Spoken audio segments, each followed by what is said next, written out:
السلام علیکم ورحمۃ اللہ وبرکاتہ۔ آپ دیکھ رہے ہیں اسلامک ورلڈ ٹی وی۔ آج انشاءاللہ العزیز عرفہ یعنی 9 ذوالحجہ کے روزے کی فضیلت کے بارے میں جانیں گے۔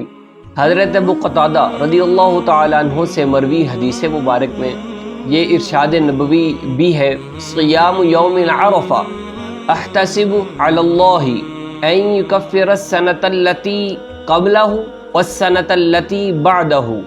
حضرت ابو قتادہ رضی اللہ تعالیٰ عنہ فرماتے ہیں کہ رسول اللہ صلی اللہ تعالیٰ علیہ وسلم نے ارشاد فرمایا، مجھے اللہ تعالیٰ سے امید ہے کہ وہ عرفہ یعنی 9 ذوالحجہ کا روزہ رکھنے والے کے گزشتہ و آئندہ سال کے گناہ معاف فرما دے گا۔ اس حدیث پاک میں عرفہ کے دن روزہ رکھنے کی فضیلت بیان ہوئی کہ اس دن روزہ رکھنے کی برکت سے گزشتہ سال کے تمام صغیرہ گناہوں کو معاف فرما دیا جاتا ہے۔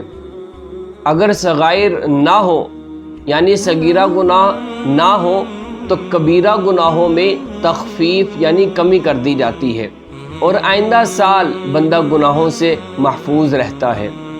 یا پھر یہ مراد ہے کہ اللہ تبارک و تعالی ایسی رحمت اور اجر و ثواب سے نوازتا ہے کہ گزشتہ و آئندہ 2 سالوں کے گناہ معاف ہو جاتے ہیں۔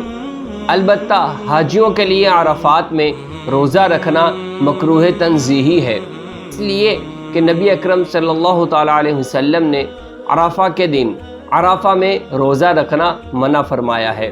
اللہ تبارک و تعالی ہمیں 9 ذوالحجہ کا روزہ رکھ کر رب ذوالجلال کی رحمتیں اور برکتیں حاصل کرنے کی توفیق عطا فرمائے، آمین بجاہ النبی الکریم۔